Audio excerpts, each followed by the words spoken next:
Trade deadline. So there's a lot that we can talk about in the trade deadline, and creating a trade deadline note, creating notes for the trade deadline when you're recording literally an hour after is fucking hard, because you spend up all this time with these trades that you think are going to happen, and then it doesn't happen and goes, man, I prepped for this and I'm not going to use it. Just a little transparency for you all. So there was nothing to me that I think was crazy headline grabbing to the point that I think that it puts a team, takes them from, fringe contender to contender. I think that the trades have made teams interesting. So I think the first one, the most eye-popping one is what, Aaron Gordon to the Nuggets? Yeah, and I like it. Like when we found out about the JaVale trade, I was like, this doesn't really do anything for them. And then they got Aaron Gordon, and I was like, okay. But then when I sat and thought about it, they really just replaced Plumlee and Grant from last year. I think they're right back in the same place they were last year. I don't think they got any better than last year's team, which overachieved. I think they're sitting in like the fourth. They're sitting in the fifth seed. I think they're behind the Lakers. My bad. Yeah, you're right. They're fifth. I think they maybe get to the fourth seed and get out in the second round. So I just don't think that would move the needle for them. And that was probably one of the biggest, if not the biggest, trades of the day. And I'm like, all you did was get back to where you were last year. And you're taking away touches from Michael Porter Jr. Michael Porter Jr., which may be the right thing to do. And you're telling him that you're probably not going to sign him. You're going to trade him like you had to do with Malik Beasley, because there's a salary cap. Yeah. So I don't think it did much for them. And here's my thing about trade deadline, Eric. Most of the time, we can spend hours talking about these moves, and they don't really move the needle at all. Like, it's not like we got a Powell for Kwame Brown in them trade, or how the Cavaliers stole JR when they were trying to get Shump. It was like, oh yeah, we're just throwing JR too, and it's like, just gonna throw him in? Sure, yeah, we'll take that. Yeah, So what else we got? We got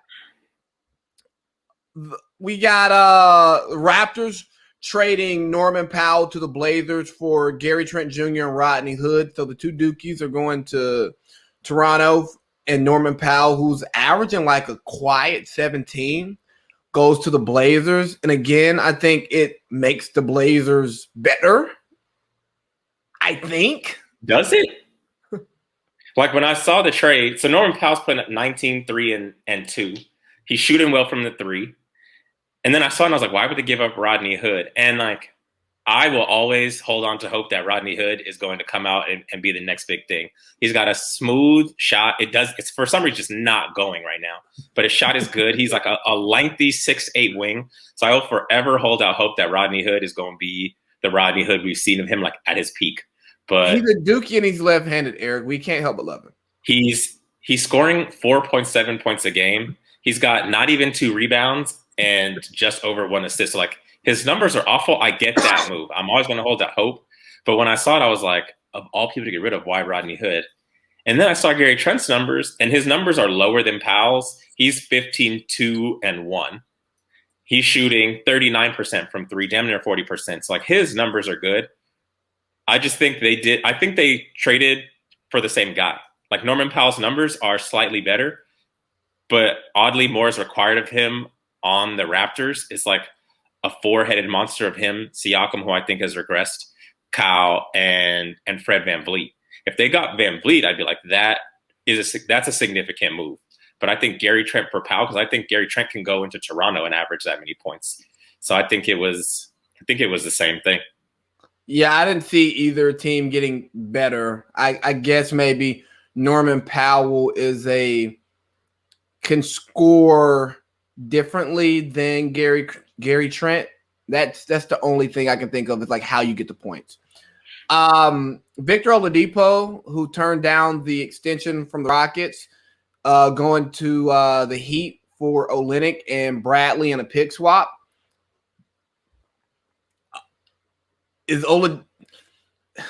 What is Oladipo?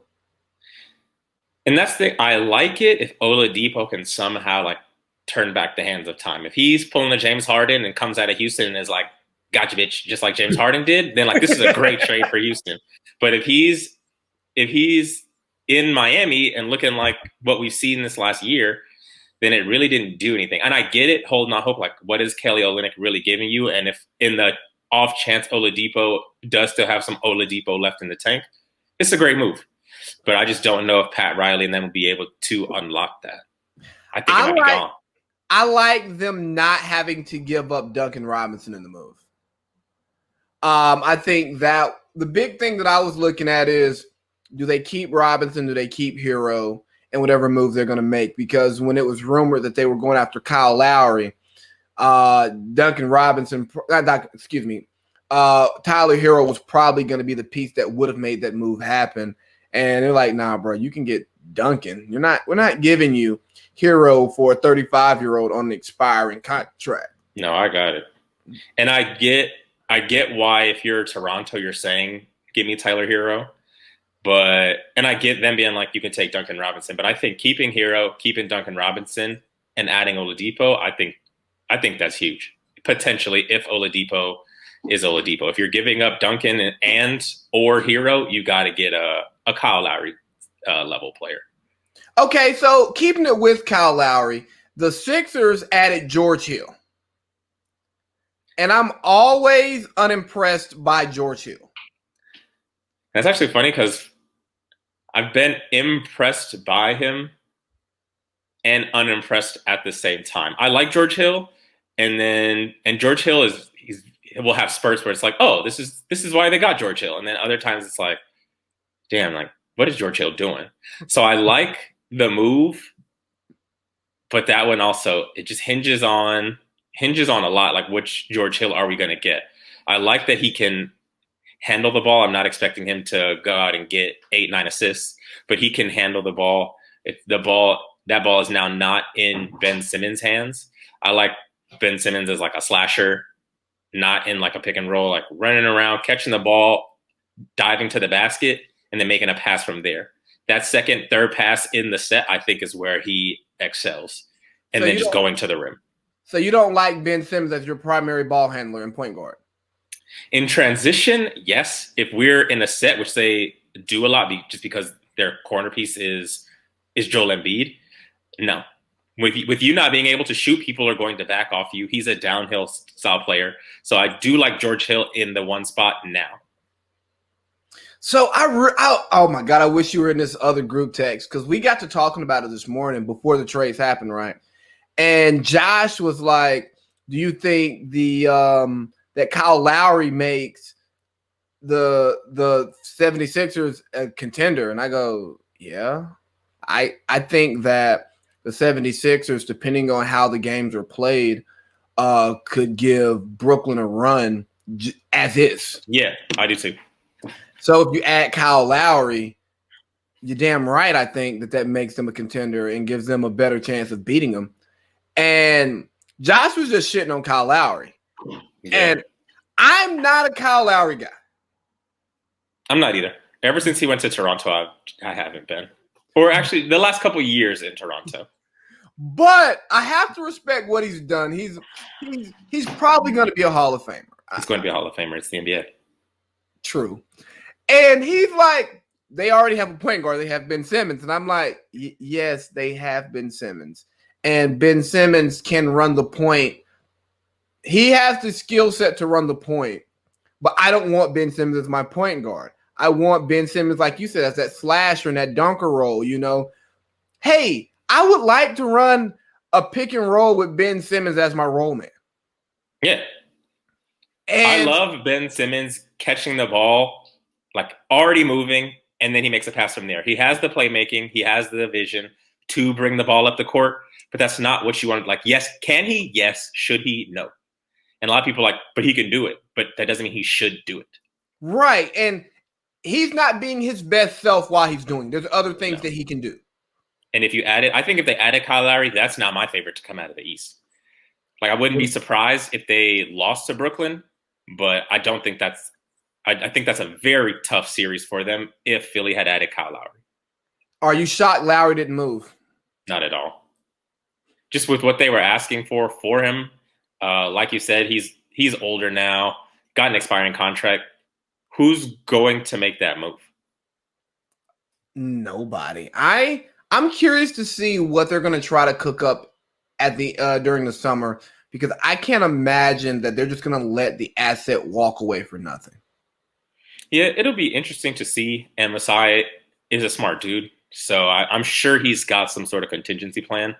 But there was no way in hell they were going to move him with the haul they were asking for to get Kyle Lowry. Was it like 2 players, 2 picks?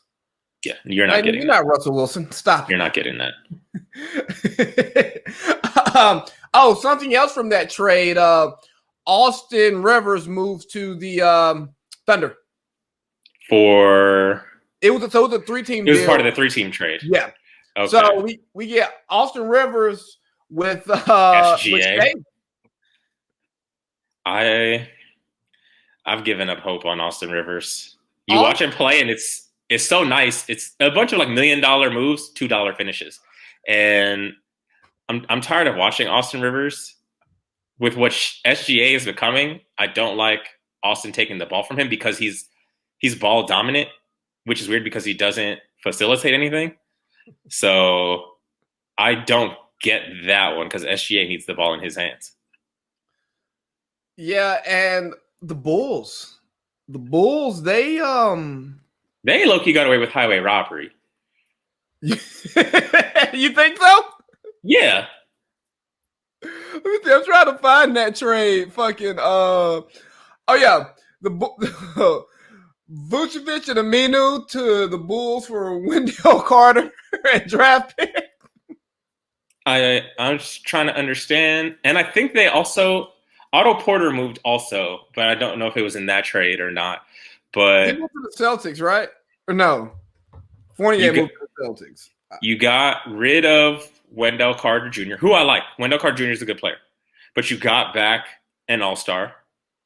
They got Umba Mute, who is okay, but the big swap is essentially Wendell Carter for Vucevic, and I'm just like, they really came up. Markkanen can probably slide down to the 4 now, which, I mean, he was playing 4, but now he's got a real 5 there, who's going to take a lot of the pressure off him, because Wendell Carter is a 5, but it's not the same as Vucevic banging down there in the paint. And I think it opens up things more for Zach to go off. So I think the trade was great for them. And the Magic, I haven't known what they've been doing since Dwight left. I don't know what that organization's been up to. Yeah, they just added. They traded a big man who can shoot for another big man that can't shoot. Maybe they know something we don't know, but that organization for a decade now, I don't understand. If you think about it, though, Orlando has been a poorly run franchise their entire time. They just got lucky and was able to draft first overall when Shaq was available. They were able to get Penny and that Penny for C-Webb deal, and then they were able to draft Dwight Howard. Other than that, there's not been much competence going on down there like ever since they started. I do always wonder what Shaq and C-Webb would have looked like. I don't know if it's as good as Shaq Penny, but I feel like Shaq C-Webb is actually really fun also. Maybe C-Webb is embraced by somebody and he reaches his maximum potential. Yeah, we could do a whole pod on C-Webb because he should have been much better than he was. And he was still good. Yeah, he was great, but he just could have been a lot better. I don't. Which is honestly kind of scary because of how good he was. And it was like, he still didn't scratch the surface. And just to hear him talk now, it's like, whoa, C-Webb. But the thing is, what I like what the Bulls are doing because they're buying. And to see them as the 10 seed trying to keep their options open and trying to make that playing game, I think it's really important. we hear so much about tanking, and it's like, well, if we're not going to make the playoffs, let's grab as many assets as we can and get rid of as many players as we can. So we're not good, and we can have all these draft picks that we're going to replace with players at some point in time. I like what they're doing because it's showing the rest of the league, hey, we're trying to win. We're trying to build something here, and you can be the difference in bringing back glory to Chicago, as opposed to, hey, we suck. We're going to develop bad habits. We're going to overpay you. You should come here and be the difference. It's like, whoa. I can come here and fix your talent problem. I can't necessarily come fix your culture problem.